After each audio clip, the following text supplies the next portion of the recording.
Oh, the squad. We never get tired of talking about the squad, do we? Welcome back to Andrew Says. I wouldn't lie to you, except for about the squad. I'm just kidding. They lie themselves enough. Now, if you haven't heard of the BDS movement, it means boycott, divestment, sanction of Israel. Meaning, boycott them, sanction them, obviously. Essentially, it's the movement that Israel is occupying Palestine, it shouldn't exist, it's on stolen land, yada yada yada, to quote Seinfeld. It's a group that Ilhan Omar and Rashida Tlaib of the squad are a part of, it seems, and they wanted to visit Israel with this group, this thought in mind. You can see Israel said no, then Tlaib said in a tweet that she wants to go and visit her grandmother. Her grandmother's her world, she loves her, etc., etc. Everything nice that you would want to say about your grandmother and wanting to visit her. That was on August 15th, and now the next day, I think it's Israel's foreign minister or something like that, he's in the Israeli government. I approved her request as a gesture of goodwill on a humanitarian basis, but it was just a provocative request, meaning she doesn't want to come without her group. Obviously, Tlaib said after that, silencing me and treating me like a criminal is not what she, my grandmother, wants for me, so I'm not going to visit my grandmother. So obviously you can't care that much about visiting your grandmother if when you were accepted to go, you rolled back and just went on your previous notion that they're being mean to you. Obviously you never anticipated them saying yes in the first place, so you just stuck with your I'm a victim narrative.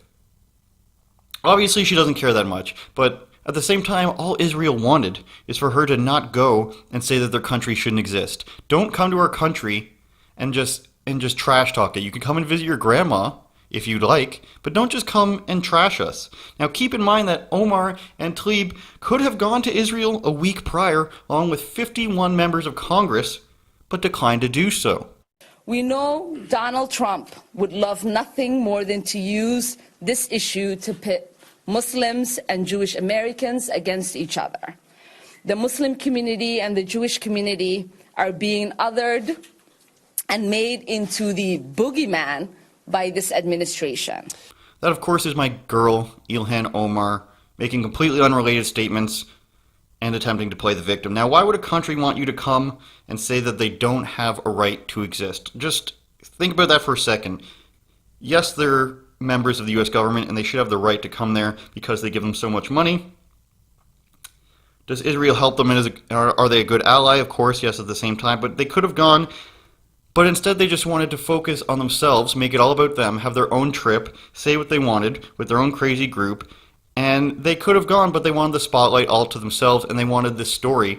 This was obviously a planned thing they were going to do. Not go with the rest of the group, then say that they wanted to go with BDS behind closed doors, and then when Israel says no, you're saying, oh, you're silencing me because I'm a follower of Islam and this is a Jewish state, and they just don't want me to go and expose their travesties and their human rights violations and say how bad Israel is.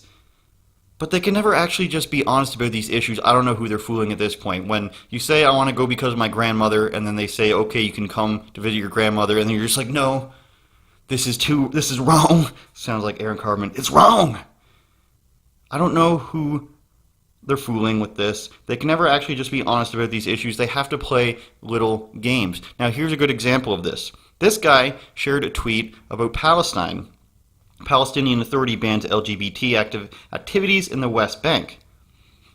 Then this other guy, Robbie, also says, surely the squad will denounce this, right? To which Ilhan Omar responds with, pretending that this act somehow balances or mitigates Israel violating the dignity and rights of Palestinians, which of course means absolutely nothing when it's just that generic, or underlines cases for defending Palestinian rights, is deplorable.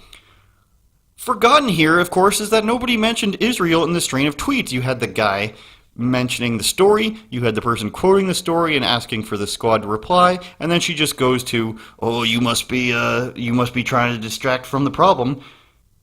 No, they just want you to respond on this. They just want to be able to say anything because it makes Palestine look bad if they address this actual issue, which is exactly what Tlaib said. They don't want them talking about how bad Israel is, and then they go and do the exact same thing. Clearly, they don't want them talking about how bad Palestine is. Also, They've retweeted this cartoon from a guy who is in a Holocaust denial cartoon contest in Iran. He came second in that competition, but denies making any cartoons about denying the Holocaust, saying, quote, "I saw that Holocaust cartoon competition not as a chance to deny the Holocaust.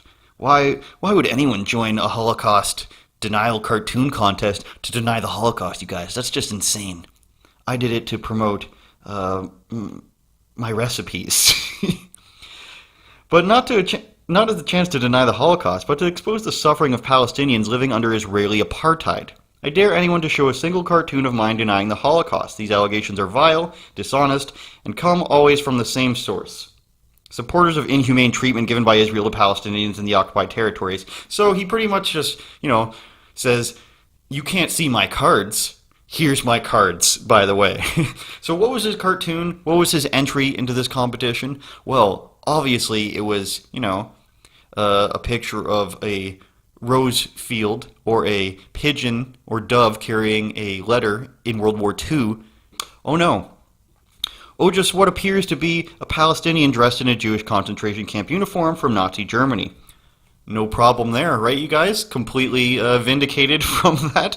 I won't even get into how this is not comparable. If someone wants to ask me in the comments, go ahead, maybe I'll reply. But it should be obvious that this is not a comparison. I'm struggling to get the words out because it's so absurd. Now, lastly, Bill Maher is taking heat for trash-talking the BDS movement, obviously as a Jewish person, and not just that, as a rational person.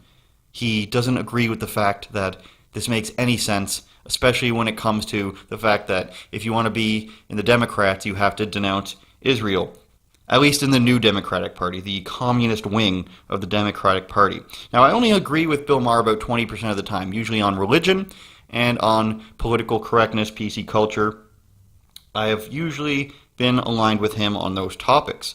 Now, if Bill Maher ran the Democrats and they listened to him, because he's always pleading with them to listen to him, they'd have a much better chance to win. Even though I disagree with him, I think if he ran the Democrats, they'd be a better party. They would get rid of all the nonsense, they'd get rid of all the PC culture, all the random attacks of Israel as if Palestine's completely innocent in all of this. I don't have a side in that fight, just so you know. But if he ran the Democrats, they'd have a much better chance. They'd cut through all the nonsense, all the racial purity tests, all the intersectionality and all that lovely stuff that people like to use. And even though I disagree with him, I think he is telling them what they need to hear. I'll leave you with this clip of Maher where I completely agree with what he's saying.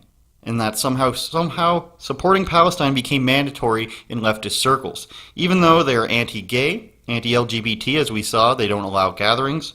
They're anti-Jewishness, of course. They're anti-Israel. Their largest city of Gaza is operated by a government who literally wants to kill all Jews. Now, that's not hyperbole. It is in their charter. Not that they're against Israel, of course they are, but they also want all Jews to be eliminated, and they were voted in. They didn't just cede power. They didn't take it over. They were voted in with this openly being stated. And somehow, this always gets overlooked. Take a look. It's a bullshit purity test. BDS is a bullshit purity test by people who want to appear woke but actually slept through history class. That's true. Thank you. It's predicated On this notion, I think it's very shallow thinking that the Jews are in Israel mostly white and the Palestinians are browner, so they must be innocent and correct, and the Jews must be wrong. As if the occupation came right out of the blue.